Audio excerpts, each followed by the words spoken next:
What's up, and welcome to Groundbreaking, a friendly original podcast celebrating and sharing the stories of young creatives across the music industry who are embarking on and writing their own journeys. Each episode, we feature a new up-and-comer, discuss their work, and make sure we leave you with the takeaway too. I'm Jake Brewer. Let's get started.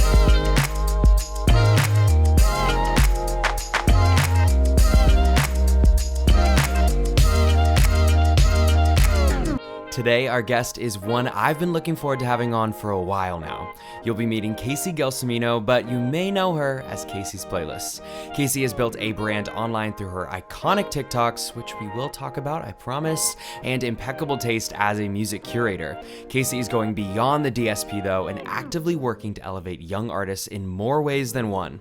Most recently hosting a show of her own, which I had to, of course, ask her about. If you're at all curious about the tastemakers of music and, from Kasey's point of view, where music and creativity is headed, well then you're in luck. What's up, everybody? Welcome back to Groundbreaking. So excited you're here with us today. This is an episode that I have really been looking forward to recording because I think today's guest has a really unique and powerful and, I want to say, active perspective on all the questions and sort of thoughts that have kind of been jumping around my brain, especially over this summer as I've been venturing and doing a ton of different things. So I kind of feel like this episode might be my therapy / unpacking session of all of my deepest fears and also greatest hopes about music that I've kind of felt over the past few months. And so hopefully today's guest will provide me some comfort and then therefore you as well in today's episode. I'm really excited. I will admit, actually, I rarely ever prep questions because I like a very conversational and light conversation. But I did prep some questions today because I wanted to make sure I got some things across. So anyway, I think it's time we welcome a very special guest to Groundbreaking. Kasey, welcome. I am so excited to have you here. Thank you so much for having me. That was quite an intro. Wow, I'm so excited. It's a great way to spend my Wednesday afternoon. Happy to be here. Oh, I'm so glad. You are somebody that I hope you take this as a compliment, and I think you will. Of like, you are somebody I feel like I know just in general because, and this is where I feel like every time like I say TikTok, like I lose a listener, like somebody's dropping off the podcast already. But I mean this in like in the best way possible. If you are somebody who uses that platform in such a I'm trying to say like gentle kind of way of like, oh, like I feel like you are actually using it what it is meant for, and it feels refreshing every single time I see a video of yours. Thank So you. so I want to dive all into that too, but obviously I want to talk a lot about curation and kind of what you listen for, and especially how your kind of role, and I do want to get to how you define your role because I want to make sure that the way I think of your role is the same as you do, how that is playing a larger and larger and maybe terrifyingly large role in music now. And I mean terrifying in the best way. So I don't want to put words in your mouth, but maybe let's start here. We're gonna start here and then we're gonna backtrack, okay? Cool. Because I'm looking at my questions that I've prepped. How, if somebody asked you like your title right now, what would you say?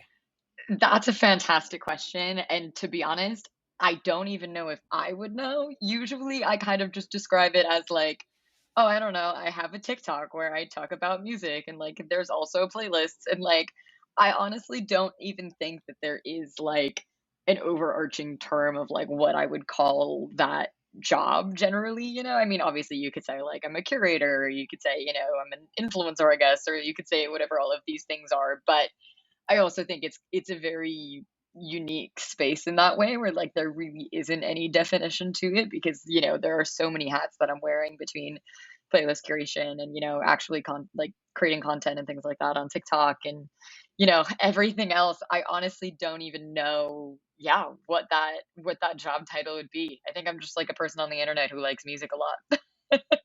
Yeah. Which is the group of people that I think are just catalyzing just everything in music right now, faster than anybody can really fathom. And I feel like if anybody can, it's you. So that's why I really want to ask you a lot more about kind of the role that a curator is playing within just the larger industry as a whole, which is always a tough topic because how can you comment on the ominous music industry? Yes, the Um, industry. the industry, which is just the most simplistic way of describing so many different terrifying things of mine. Um, but I want to start here too. What was the thing that made you go like, oh, like music's cool? Like, was it a song? Was it an album? Was it a show or an experience? Like, what was that? Do you like have a thing or maybe multiple things? Yeah, I mean, I grew up in a very musical family.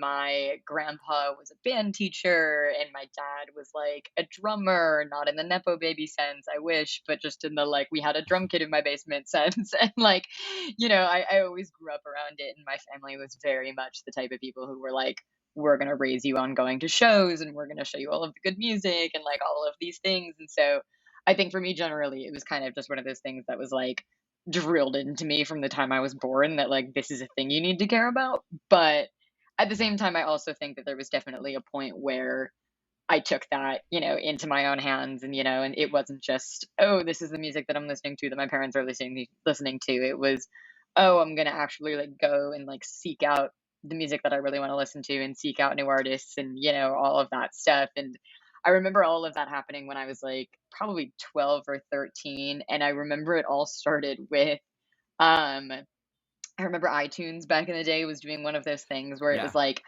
like 99-cent albums or something like that, and you could just go through and like download Yes. a bunch of stuff, and it was like some random deal they were doing. And I remember one of them was Ed Sheeran's Plus, and this was back in like 2011, like right when it came out, Oh my God. everything. Yeah. And it was kind of right before A Team was really blowing up, and so it was one of those things where it was like he wasn't really a big artist at the time, like nobody really knew who he was, like it was still an album they were giving away for 99 cents.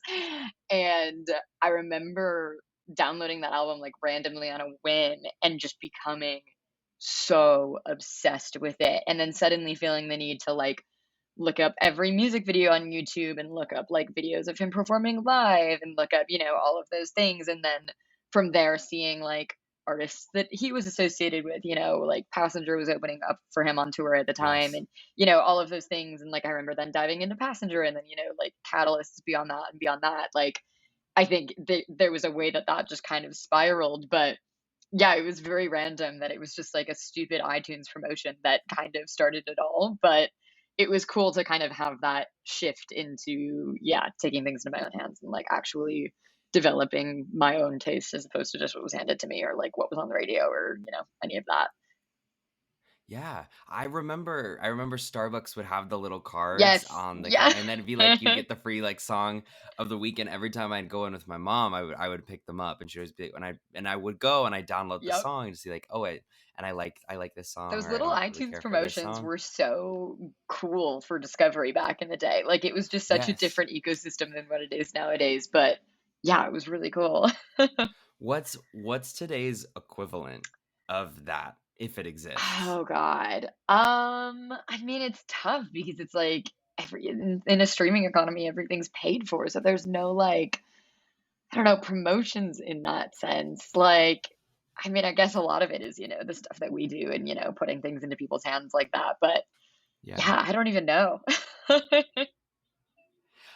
Yeah, I get it. There's not a direct sort of translation, but it's almost like those little cards were algorithm pre-algorithm. Yeah, Like, exactly. Because it except was there was nothing curated about it really, no. except I mean, whoever it at kind of Starbucks was corporate to was an picking extent. them. Yeah, I mean, like there was definitely, I feel like, curation in what Starbucks was doing, but like again, definitely not to the same extent that playlists are like, or any of that stuff nowadays. But yeah, And definitely not as well because 8-year-old me didn't like some of those songs. no, definitely not. There were definitely some where No. I was like, I don't know about that. But then again, like, did young me have that good of taste?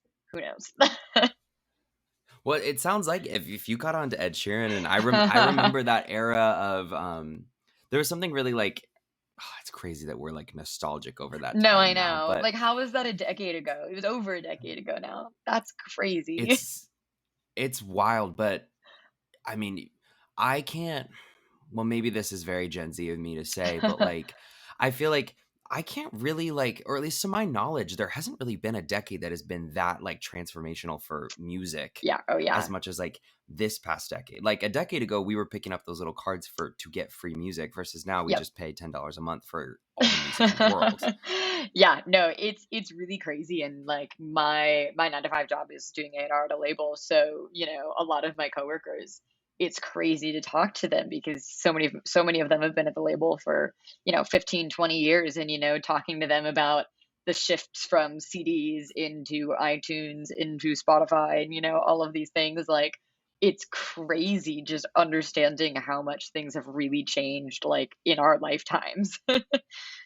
Yeah, and you make a great point too, because I think a lot of the times we think of it from like an artist perspective, Mhm. but like those like a label has had to adapt and move and quite honestly like prove their worth still, Yes, like 100% in through in a all of way these too, different things. And it's like every more department, than it's ever before. crazy. Yeah, because it's like you look at a sales department at a label. Their job has transformed from putting together CD orders into pitching Yeah. Spotify playlist editors.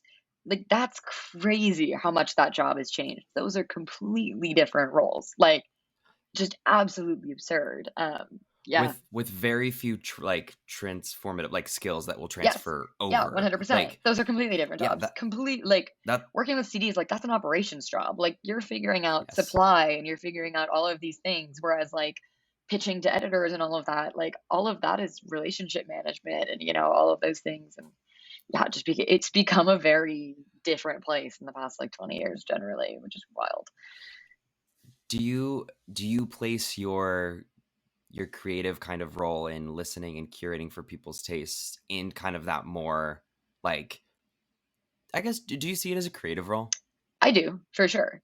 100%. Okay, I do too. Yeah, 100%. I do too. I mean, I think it's a job that, there's a lot of just kind of, admin things to it, whatever. But like when it comes down to it, like writing scripts and, figuring out like what playlist art is going to look like and figuring out track order on playlists and all of these things, like even though it almost doesn't seem that creative, it really is a creative job when it comes down to it. There's so many little pieces like that. Yeah. Well, and do you feel like you okay, this is where you have to be like, no, like Jake, that's not this at all. Um, is like, do you feel like it's an art form to create something that is easy for somebody to absorb and like listen to because when they're going to something that you've curated like not only is there trust like they're going because they think that they're going to like something that Right. you've put together Mhm. is it like when you're creating like you're saying like this is the order of these songs this is the cover art Right. like are you what I guess more so what are you thinking? Are you thinking of this is going to catch their eye? This is going to keep them listening to Mhm. this playlist. This is like what is that formula that kind of or the like I'm a very logistical person so like Yes. that's what I want to know of like what is the this plus this equals perfect playlist. 100%. I mean, there are some general best practices that I think kind of go throughout all of them, like with most playlists you want to start them off with pretty familiar songs because that's what gets people to start listening because they Mhm. see, oh, that's a Phoebe Bridgers song that I know. I'm going to continue to listen to this playlist because that's a Phoebe Bridgers song that I know. They wouldn't do that if it was, looking at the top of a playlist and being like, I don't know who any of these people are or whatever. Like, they're probably not going to do Sure. that, or it's like in terms of playlist length, there are certain best practices. If you're handing them a playlist of 600 songs, obviously that's not gonna like be super compelling to them because it doesn't feel focused, it doesn't feel curated, it doesn't whatever.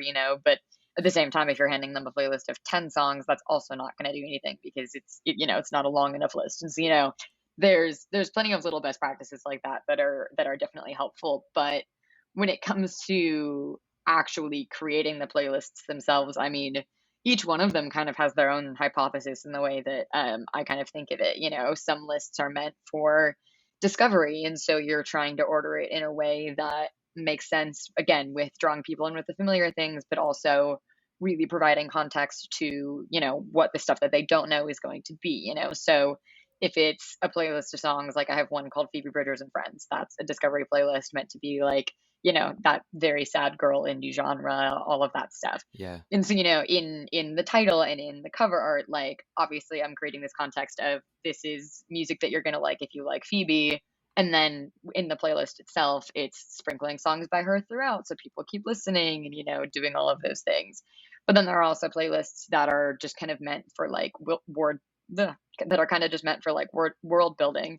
And, Yeah. it's a lot about aesthetics and visuals and, all of those things. And so a lot of the time it's just kind of setting a very specific scene where it's kind of like, this is the exact moment where you're going to be listening to this playlist and this is when this is going to be useful and all of that stuff. And so when you're creating these very specific worlds of where they should be listened to, I think that's a lot of it. And yeah, I mean, I could go on forever with a ton of different examples, but yeah, I think each of them definitely has their own, not like strategy. I feel like that's a weird word to use because I don't mean it like that, but like just way to make people actually listen. Yeah. Sure, like an intention. Yes, You have there's a different exactly. intention. It's Yes, not 100%. universally applicable. 100%. Do you do you think we don't have to name any specifics, but do you think DSPs in general are doing enough or providing the right like landscape and tools to make your work not only feasible but like simple? Like do you think you're ahead of them? And do they need what can I'm trying to not get you in trouble with Spotify or Yes, anything. no, for sure.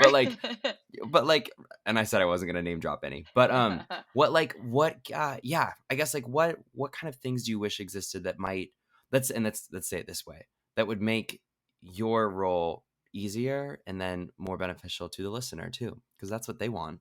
Yeah, for sure. I mean, when it comes to the DSPs, really any of them, like I think the work that I do and the work that they do in terms of curation, I think they just fall in different worlds, to be honest. Because when it comes to these DSPs, like obviously they're appealing to like a much larger audience and they're having to deal with so many different stakeholders and all of these moving parts, are kind of factoring into every single bit of work that they do. And it's a very different world, I feel like, honestly, than what I do. Because when it comes down to it, Yeah.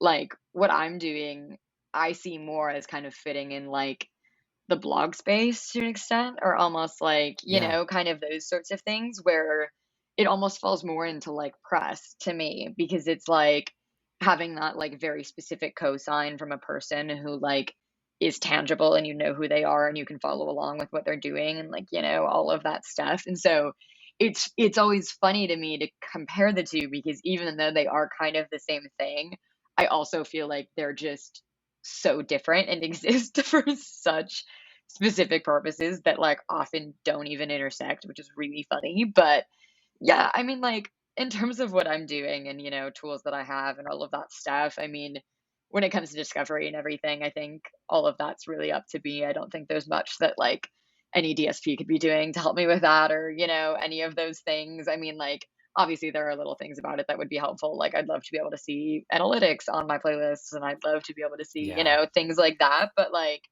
at the same time, I also totally get that like they have those tools built for their own playlists.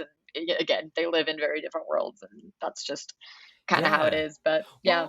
Well, at the same time, like those features that you're kind of putting on the wish list are available in some capacity for artists. So Yes, it's it possible. is totally. It's possible. Yeah, 100%. It's just, yeah, I don't know, something that's never been rolled out, but yeah, yeah, it is fascinating. I think I would hope that, at least in the coming years, we'll say like as, you know, as a like a user curated like playlist is just as prominent and powerful as an editorial playlist Yeah. would be.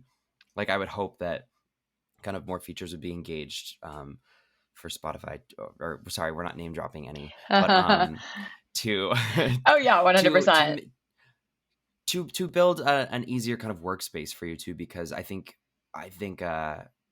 listeners and the people behind these platforms are kind of undermining the actual influence and that a curator really has in keeping people on a certain platform Yeah, as for well. sure, for sure, for sure. I mean, yeah, I Like mean, if there's definitely value for sure in what we do, and yeah. somebody who loves your work and is especially, this is a perfect transition too, of like to who somebody who sees you on like a TikTok and is like, well, like Casey stuff exists on Spotify, like that's where like I'm going. Right. Like I think, I don't know, I'm trying to get Spotify to cut you a check is what I think I'm trying to do right now. I mean, I definitely wouldn't say no, but I also get that they run a different business, so I can't say that I need it or whatever, but, would never say no to money. As of now they're running a different business. I feel like it's gonna change because I liked you mentioned that like kind of music influencer could fit into the bubble of maybe how you define yourself, Mhm. and I actually feel like I'd really echo that one because especially we're gonna push this topic to the side, but like the modern social media influencer, like Yes. that that is evolving beyond that. It's like almost too far now, and Yes. that's kind of lost a little bit of control versus like music influencing now is niche and it's very particular and you know where it is and it's a little bit less loose, maybe. I don't know.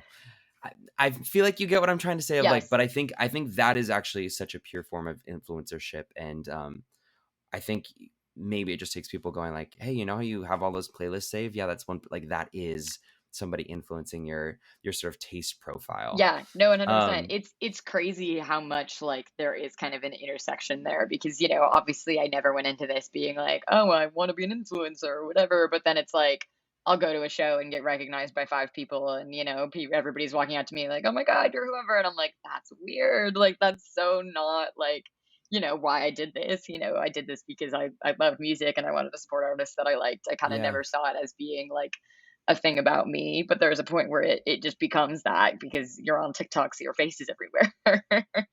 yeah.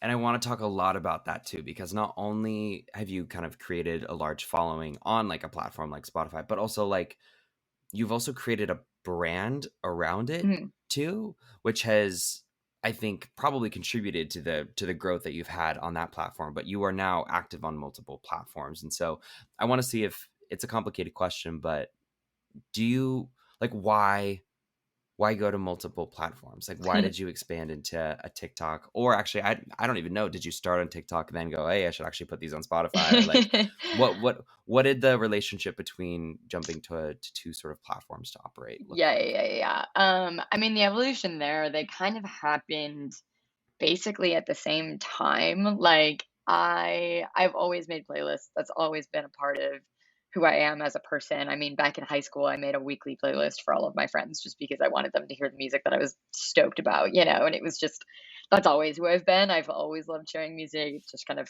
been a part of me this whole time. But basically, it all just kind of happened because it was COVID at the time when I started everything. It was like summer 2020, like deep in the thick of it. We were all still at home, like kind of doing nothing all day. And I was in college at the time and basically like had every internship canceled. Like that was just how it was. It was a tough Yep, time to yep, be a college junior. And was spending all of my time on TikTok in the same way that everybody was because what else was I going to do with all of that free time? And yep, in the middle of all of that, I also was making playlists for all of my friends to listen to because I just wanted to share music because I had so much time on my hands to discover music. And so it was just like I was kind of just doing both of those things at the same time. And then I kind of saw a few people talking about music on TikTok and was like, wait, like that's kind of a thing I could do. And then I was like, well, I have all these playlists anyways. I might as well just kind of do this together. And,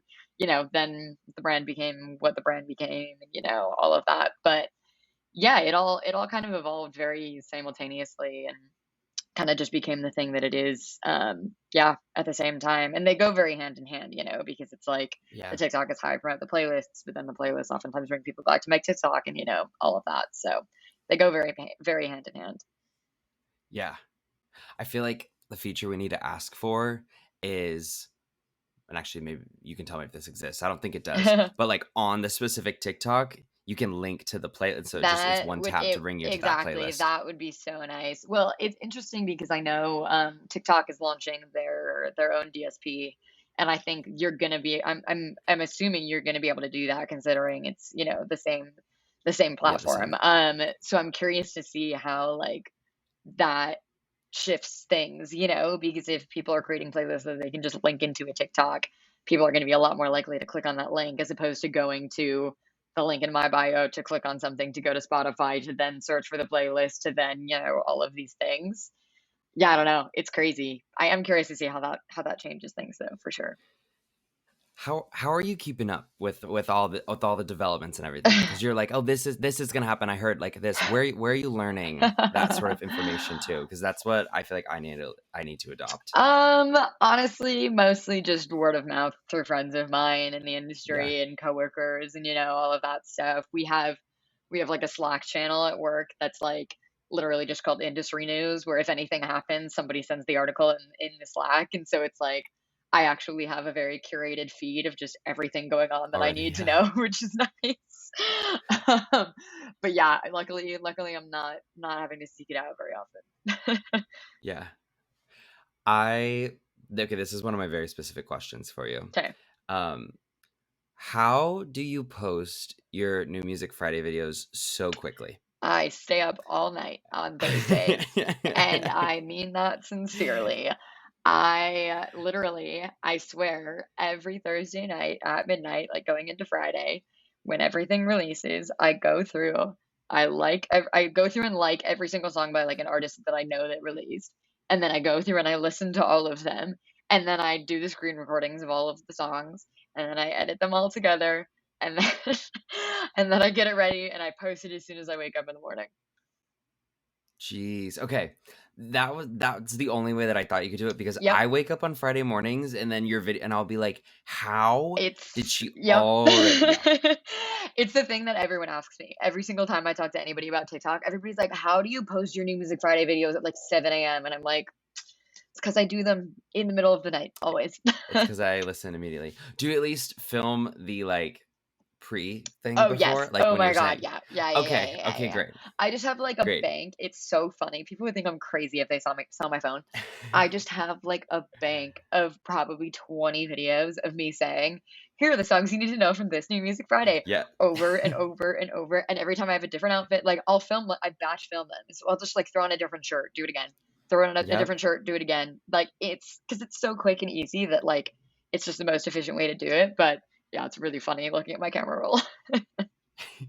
That's the way you have to do it though, is you have to film Yep. things in advance and then You have to yep, be you're efficient compiling with it it. together. It's the only way to do content creation in that way because it's tough, especially with content like mine where I have to be in one specific location. Like I have to be at home with that backdrop. And I'm Yeah. a person who travels a lot between personal travel and work travel and all of those things. And so if I'm going away for 2 weeks, I need to pre-film all of the content for the entire week.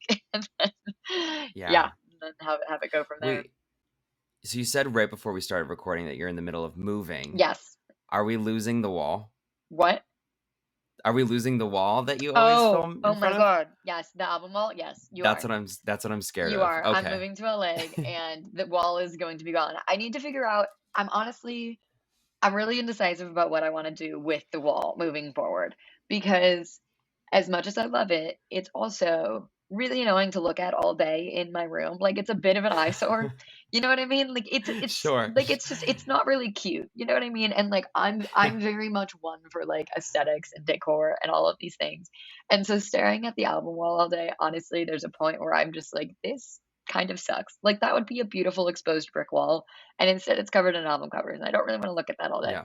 So trying to figure it out. I'm thinking I might do something. I mean, a lot of TikTokers just do like vinyl in the background. I might do something like that, like get some shelves.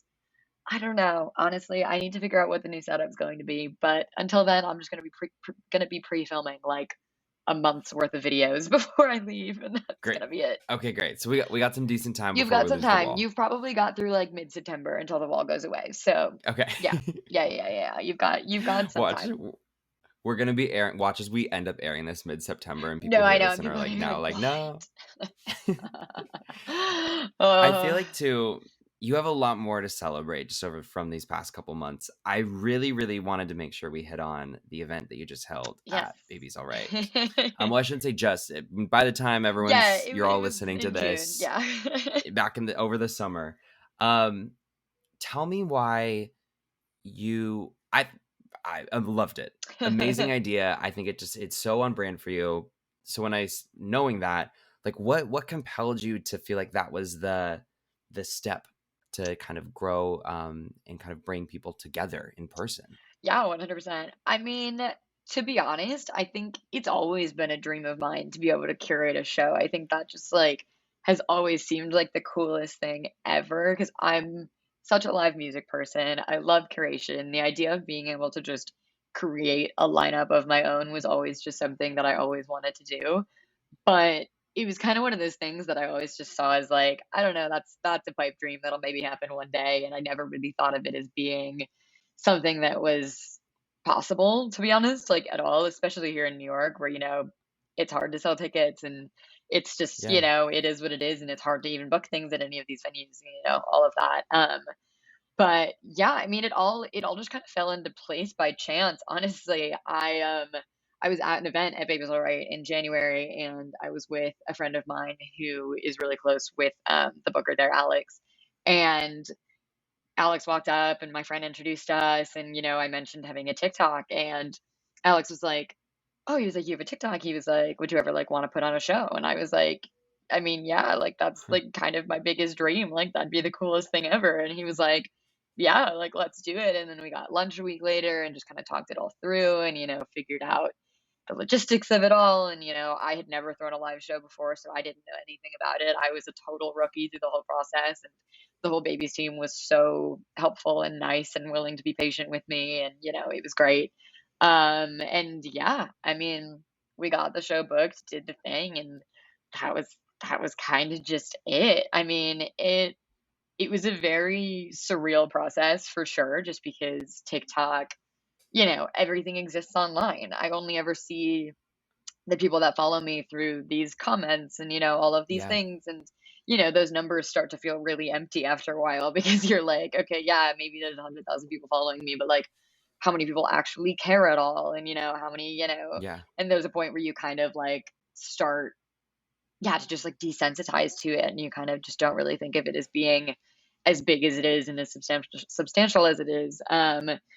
And yeah, and then I got to book four of my favorite artists to play it, which was amazing. I had so much fun putting together Yeah. that lineup. It was just a blast working with all of them, and they're all so talented. And being able to kind of give them an opportunity to have a really big audience, all of that stuff was definitely really gratifying and very cool. And yeah, I don't know. I feel like I could ramble about it forever, but it was just like the coolest night of my entire life.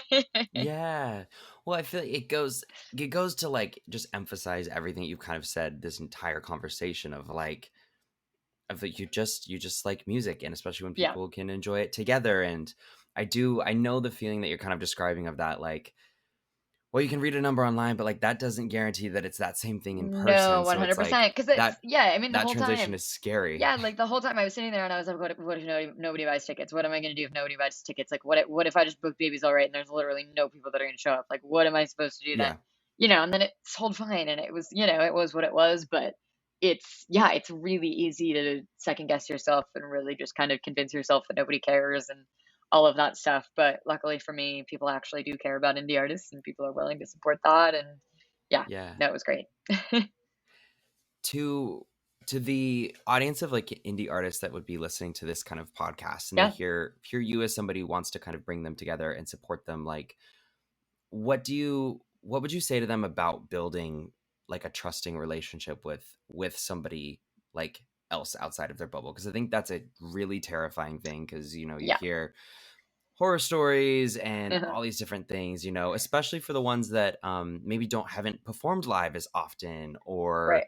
are just trying to break out and try something new. Like, what did you really try to intentionally do with those artists that you were working with to make sure that like this, like, I may be a first time at this, but like this is a comfortable space. Like, this is gonna be something that I'm gonna support you in. How did you make sure that like they could not think otherwise? Like, that was so drilled into them that you were there to support them. How do you build that relationship? I mean, I think for me, when it comes to talking to artists and building a relationship with them and, any of it, I think it all comes down to coming at it from the perspective of being a fan. I think with all of these artists, like, these are especially all of the ones who played my showcase. Like, all of these artists are ones who I have been supporting for years on my platform and who I have really tried to champion as much as I can just because I think they're amazing and I think they're talented and I think they deserve the world. And so I think ultimately, if you're able to establish yourself as like a true champion of someone or even just like a fan of them in whatever regard, it could even just be as small as saying, "Oh my God, I loved that song you just put out. Like, this lyric was amazing." Any of those things, I think, when dealing with, I mean, anybody in a creative space, I think making it so that it feels really real that like you understand them and you're a fan of what they're doing and you're actually invested in it. I think that's kind of always the key for me and I think it's just how you build genuine Yeah. relationships because you can actually you know you can put yourself on the same level as them and say like let's have a conversation about like your actual art and let's have an equal understanding and all of these things and yeah, I don't know, it's yeah, just coming to it from a place of being genuine generally. Yeah. Which is crazy that it can be as simple as that, and Oh yeah. sometimes even as rare as that Well, too. that's the thing So is it's the industry as we were talking about earlier. Like it's tough because there are so many people that aren't in it for the right reasons who aren't in it because they're actual fans. It's just because they see opportunities from people or all of those yeah. other things. And it's yeah, I think it's a simple thing, but I mean yeah, it does go a long way. How do you then build the relationship with yourself as somebody who's really kind of creating and really kind of pushing the front lines of this role that is fairly new within music and really just adopting yourself entirely into it and going like full steam ahead and now I'm going to do live, now I'm going to like, how do you, I guess, what do you tell yourself now that maybe you've learned over the course of the entire like construction of this brand to really make yourself feel comfortable and confident in kind of taking those strides, because you don't necessarily have this path of success to follow. You have to really kind of build a detour that Yeah. then becomes a new path. Yeah, 100%. I mean, there's definitely a ton of things, in that I think I've done so much growing over the past 3 years, and I think this experience has pushed me out of my comfort zone in a million ways. But I mean, I think my biggest motto that I really try and live by, and I say to people all the time, is just that all of the best things in life come from being uncomfortable. Like it's taking that leap of faith to go and try something new and all of that stuff. And sometimes you're going to fail and sometimes you're going to be awkward and sometimes you're going to mess up and whatever it is. But like at the same time, the times when it's going to go well are going to be the best things every single time, even just with starting my Yeah. TikTok. Like, obviously, it's a weird thing to do to just start a TikTok and be like, I'm going to share music as if people care when people didn't care at the beginning, obviously, because I was starting a TikTok, and it's You gotta start somewhere. Yeah. exactly. It's a scary and it's an uncomfortable and it's a weird thing, but at the same time, like it was because of pushing myself out of my comfort zone to that extent that I was then able to see that payoff of okay, I did something unique. I did something, that was pushing that boundary and was on the forefront of whatever and all of that stuff. So I think that's mainly it. Yeah.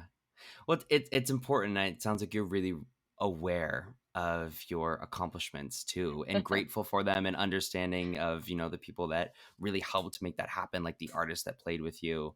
I think having that sense of community is also really really strong for like a relationship with yourself. Of Oh, I'm for gonna sure. go for this, For knowing sure. at least like I'm not going on this alone. At least I have a Yeah, sort of community that 100%. understands and appreciates like somebody who wants to take a risk, for lack of a better word, I guess. Yeah, 100%. I mean, like, the whole thing may be Casey's playlist, but, like, when it comes down to it, it has taken a village to get any of it done, It's me asking Yeah. questions to, friends of mine who are also in this space. It's me talking to all of the amazing artists that I get to showcase on the platform, you know what I mean? And it's just the art that they're making that makes Casey's playlist amazing. And it's friends of mine who I lean on when I'm feeling insecure about content that I'm making, and it's, all of these things, like, any I don't know, like, big accomplishment I think anybody has in life, like, there's always gonna be a million Yeah. people that factor into it and, are there to lean on, and, having that community is incredibly important always. Where do you hope this community goes? Like, you have some incredible accomplishments under your belt, and you've built a community, and you've worked incredibly hard to do so. Where, let's say we were discussing and having a similar conversation in about a year, Yeah. and I was asking you what you've been up to. What would you hope your answer would be? I think kind of just a lot of what I'm already doing, but like on an even bigger scale. I think the more people that can be a part of the community, obviously, the more impact that it can have on, helping artists and all of these things. But yeah, I mean, I would love to put on more shows. I would love to do, kind of more stuff like that, like maybe in some different cities. I'd love to do one when I'm in LA once I move, or Yeah. any of that stuff. I would love to, yeah, just continue expanding, continue growing. I'm sure there are other things that I can be doing that I don't even know about yet. And I think a lot of it is just taking that stuff as it comes and, going with whatever opportunity arises. And yeah. Yeah, absolutely. I have two more questions for you, Okay. and they're both they are the ending questions, but Okay. I really want to ask you it's going to be a two-part to my next step question for Cool. listeners. Because it's you, I have to ask this question. Yes. Because we have, when the new episodes come out, I always pick some songs of younger artists that I really like to kind of just pair along with the episode to kind of whatever. So I want you to pick those this week. Oh boy. So give me however many art, and I'm, for the audience's knowledge, I'm putting you totally on the spot right now. I did not prep her for this, nor does she. Yeah. Nope. Okay. Anyway, who are some artists that I'm looking at my Spotify right now so I can check. Yes. Okay. As you pull up Spotify, I'm going to tell everybody, in case this is the first episode of Groundbreaking anyone's listening to, I always like to end with the question of, like, what can a listener do now? Because a lot of my issue with similar sort of pieces of content is I don't always know exactly what to do to implement what they were talking about in my life immediately following. And so I feel like I kind of lose touch with that, or I can't really kind of find tangible advice within follow your heart or stick true to who you are. Yes. Like, that's really hard for me to translate, especially when it's something new and maybe an industry or world that I don't know as much about. And so I like to always end by asking a guest, like, okay, they've spent, 30 minutes to an hour with the two of us. If they have another hour, whether right now or some other time in their week, what can they do to help them get one step further in their journey? So for Kasey, we're going to split that question into two and ask, let's say they have 10 minutes. Mm-hmm. What 3 songs / artists should they listen to right now? Okay, cool. I'm going to say the first one is Feminine Feelings by Kaseys. She's like Okay. an alt pop artist who I've just been obsessed with for like a year now. Her production is amazing. She has such a cool voice. Her writing's so sick. I just I'm so fascinated by everything she does. She also just is the coolest person ever. Like, all of her outfits are always sick, and her TikToks are cool, and all of that. But yeah, definitely check out Kaseys. What else? I'm trying to think of my very best picks that I've really been loving. Oh, you should definitely listen to Noah Pope. He has a song called When Okay. I'm Blue that is just one of the most gut-wrenchingly raw songs I have heard lyrically in probably years. It's so amazing. He self-produced it as well. He's super talented in that regard. Yeah, I'm just obsessed with him. He's also just the sweetest dude on earth. So we stand Noah Pope. And then I would say, who else? I'm scrolling. This one's kind of bigger and not really a big discovery, I don't think. But if anybody hasn't listened to the band Wednesday, you should listen to their entire album, Rats on God. specifically the song Believer and Corey, but generally you should just listen to Wednesday as a whole. Okay. They're like my favorite artists right now and have been for a really long time. They're just so cool. It's very much in that like indie twang, like kind of country, kind of rock genre that's evolving Nice. right now. And Nice. it's, oh my God, it's so sick. They're just the best. Okay. I love it. Those are my racks. Thank you. I appreciate it. We will put those in our playlist, and if I remember, I will put them all in the description of the episode too. Yes. Thank you for that. I totally put you on the spot, and I appreciate you doing that. I want to ask you the second part of that question now. Okay. Besides listening to your playlist, following you on TikTok, Yes, Instagram, all of those obviously. things, which everyone hopefully has done at least already. I would say, unless you're on the treadmill listening, if you're on the treadmill, you can wait Yeah. If your hands are busy, until all good. until after, just because that's always too much multitasking for me. Yes. But what can somebody do? And you can be as specific as you'd like, whether maybe somebody's trying to build playlists of their own, or it's somebody who just wants to do something music, or just whatever, maybe even it's just a personal behavior or a habit or something to try. If they have another hour, what's like something tangible that somebody can do and be like, oh, Kasey told me to do this?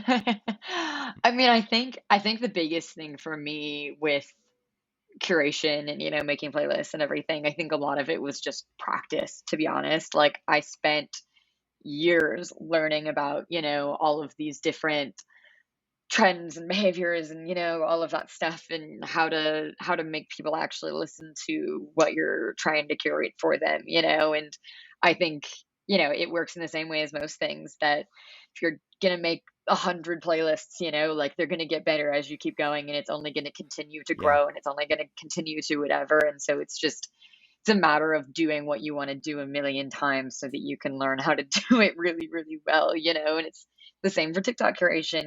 It took me 6 months of making TikToks to learn how to figure out, to learn how to actually make them sound good Yeah. and look good and, all of these things, and actually have them do well. It was 6 months of making videos every single day before one did well. So like, you just got to keep at it. You got to practice. You got to, just do the same thing over and over again, as boring as it is. And yeah, I think it's just a reminder that we all need all the time, to be honest, because I think it's so easy to just kind of go, oh well, but like I'm doing that. I don't know, like I made a Yeah. playlist or I made a TikTok or whatever, but you got to do it a lot to make it go well in any creative field, especially. Yeah. Consistency. Yes. Absolutely. To not only pick up an algorithm, but also teach yourself you can do it. Yes, too. 100%. I mean, it's all just about learning. Exactly. Like the more you can be forcing yourself to learn things, the better you're going to be at whatever it is. Absolutely. Well, Kasey, I learned so much from you today. I really can't thank you enough for your time, especially middle of the move. I know you're a busy person. Of course, I really, really appreciate your time, all your transparency. I really do admire people like you in music and all corners of that, who are a more the merrier kind of person and enjoy building kind of community around this and supporting everybody in whatever their aspiration or dream may be. I just think and it sounds naive of me sometimes, but I just really think that's the way everybody enjoys what they love more. So thank you for sharing that mentality, and thank you for emphasizing that today, because I'm sure people are sick of me saying that. So thank you for saying what I want to say, and for saying it better than I ever could. So thank you very much. I appreciate it. Thank you for all the kind words. Jeez. Thanks for joining me today on Groundbreaking. If you want to connect with Kasey and hear what she's listening to, you can check the link in the description for her Spotify and follow at Kaseys.playlist on Instagram and TikTok. Stay tuned for more next time on the show, and as always, be sure to rate and comment on the show from wherever you are listening. You can also connect with me at Jake Brewer Music across all social channels, and see more of what Friendly's up to at Friendly Media, or by visiting friendlymedia.com. That's FRNDLY Media. We'll see you next time for more Groundbreaking.